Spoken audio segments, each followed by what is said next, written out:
Hi, I'm Mary Beth McAndrews from Dread Central. How are you? Great.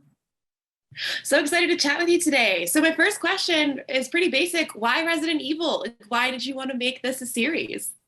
I think for me, it's like, this franchise really defined a lot of things for me as a kid. Defined kind of my experience of horror. When I sat and you play those games, and again, you can watch a horror movie and that could be a very immersive thing. But sitting there and playing it even more so. And so for me, that was really that moment was like, oh, now I understand what horror is in a weird way.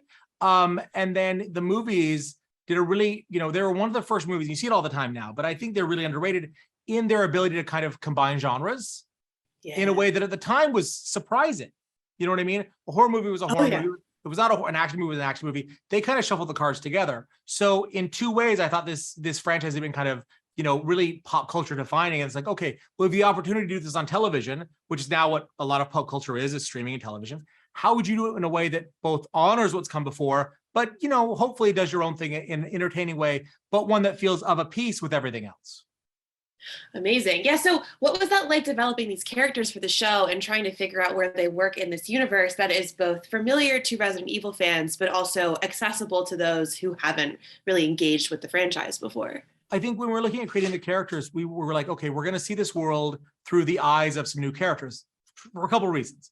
Number one is we're now 25 to 30 years past the events of the first games in our world. So a lot of time has passed, a lot of things have happened. The second thing is, that can then become the mystery these characters uncover. And then also it's like, there's more danger when you have new characters. You know what I mean? If you're doing a straight adaptation, let's say of the first game or the second game, kind of who's going to live and who's going to die. For Yeah. us, it was like, okay, well, let's go off in our little own, pocket universe direction here. And we can have a little bit more fun with how things kind of end up. Cool.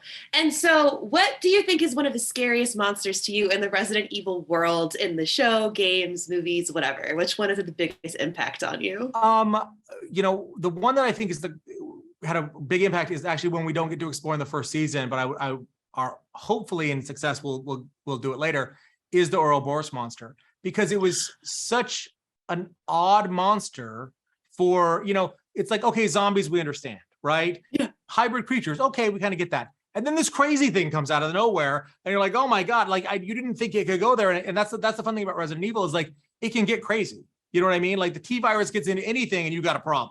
So whether it's a person or a mouse or a house plant, like you're in trouble.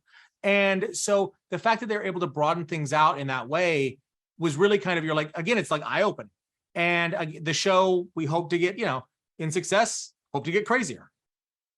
That's amazing. And so, last question for you. What is your favorite Resident Evil game thus far?